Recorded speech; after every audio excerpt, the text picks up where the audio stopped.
Hi, I'm Ben, the Butternut chef, and today we're going to be making 3 sides using celeriac, asparagus, and butternut squash. Now this is some very good local ingredients that I've managed to get, so it's going to be a good episode. Hope you enjoy. Let's get started.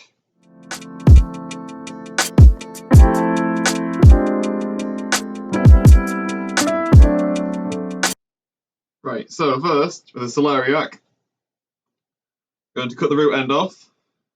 It's quite hard, just be careful with your fingers. Now, I'm going to cut the other end off.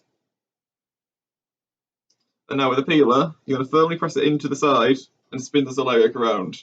You want to peel all the skin off. It is quite tough, but you'll get there. If your peeler's a bit dull, just do it with a sharp knife. Just be very careful. Clean it up with some editing magic. And now we're going to slice it into roughly 12mm slices. 2 slices is usually about enough for a portion, so you can gauge how much you need based on that. And now slice it into roughly 15mm squares. Again, use some editing magic, make it a bit faster.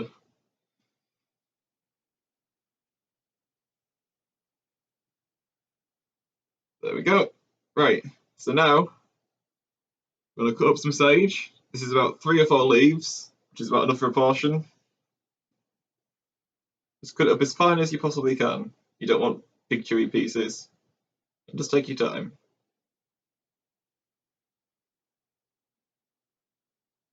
Now, when I get our roasting tray, put our celeriac into it, sprinkle over our sage, and pick some leaves off the rosemary.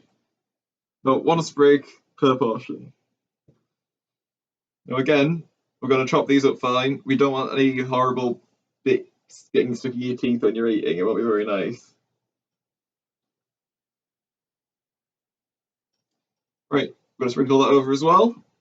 And now we're going to do the same for some thyme. Just pick all the leaves off and give them a good fine chop. These want to be really fine because they can get a bit dewy.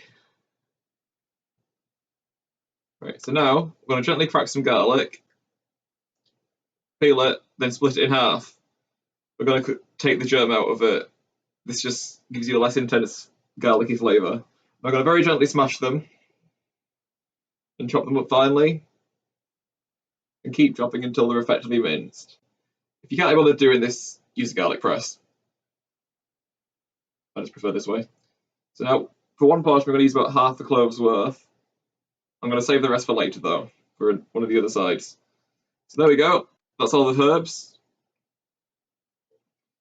So now, I'm going to be roasting these in goose fat. You can use duck fat or beef lard as well if you haven't got goose. I use about a tablespoon worth per portion, but if you're doing a few portions, you'll only need 2 or 3 tablespoons if you're doing like 5 portions. Now some pepper, freshly ground is best. You want quite a bit as well. And some good quality molten salt.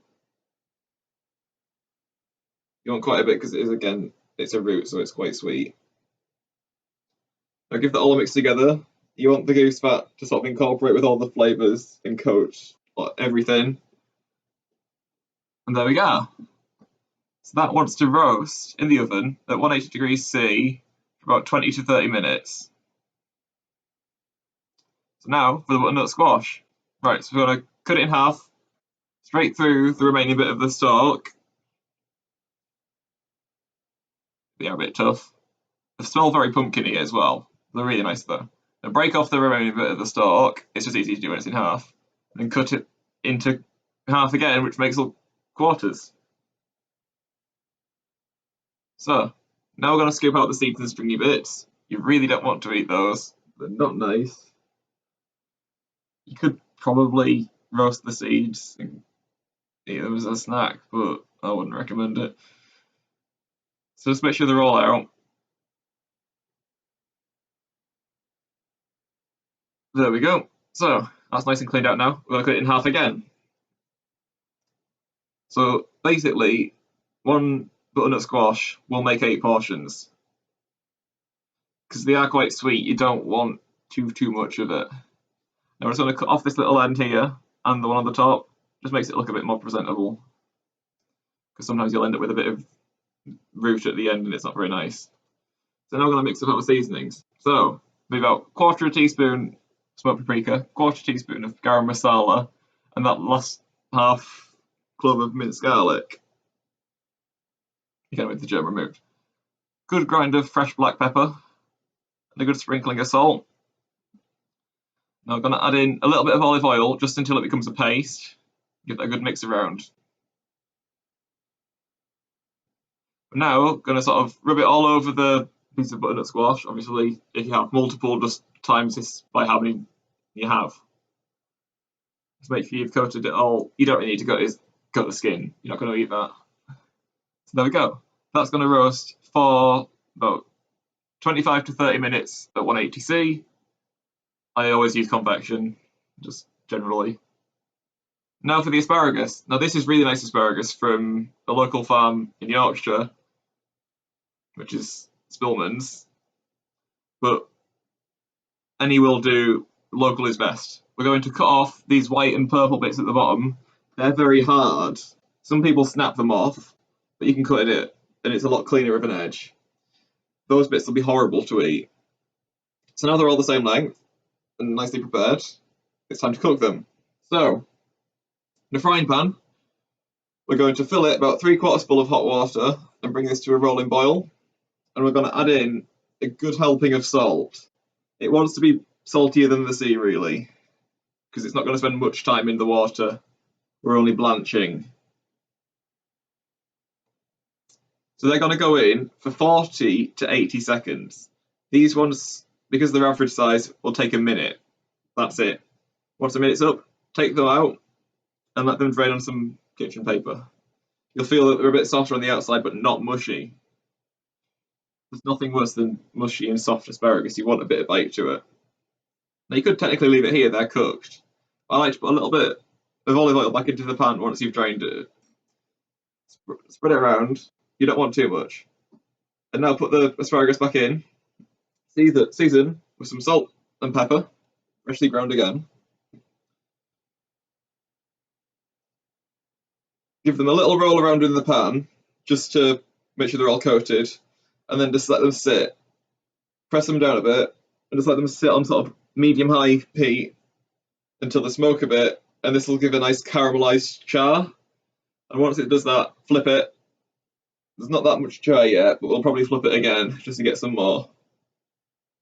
And this is really easy. It'll take 5 minutes to cook, and it's so delicious. It just brings out all the really nice flavours, especially with this nice local Spillman's asparagus. And there we are. You can see all that nice char in there. So to plate, very simply, put on a little serving platter.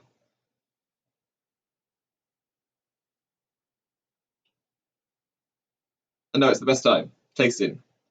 So I'm going to go for the top end because that's my favourite part. And they're absolutely delicious.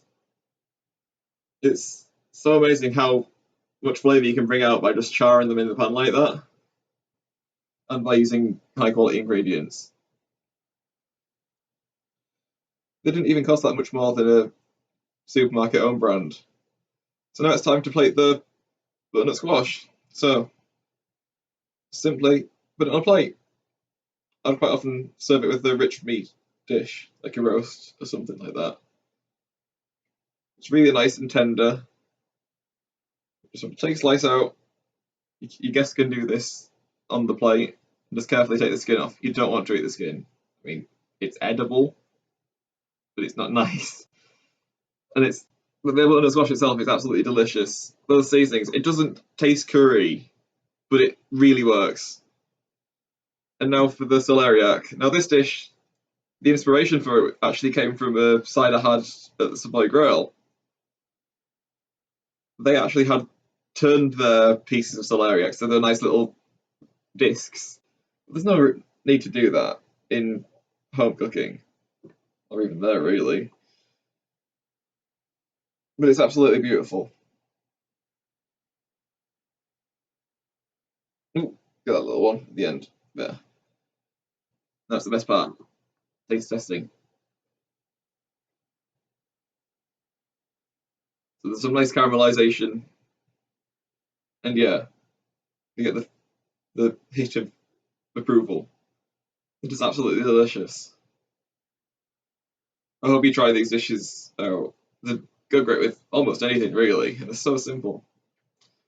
Thank you for watching. I hope you've enjoyed. Please like and subscribe, and the recipe links are down below in the description. Bye. See you next time.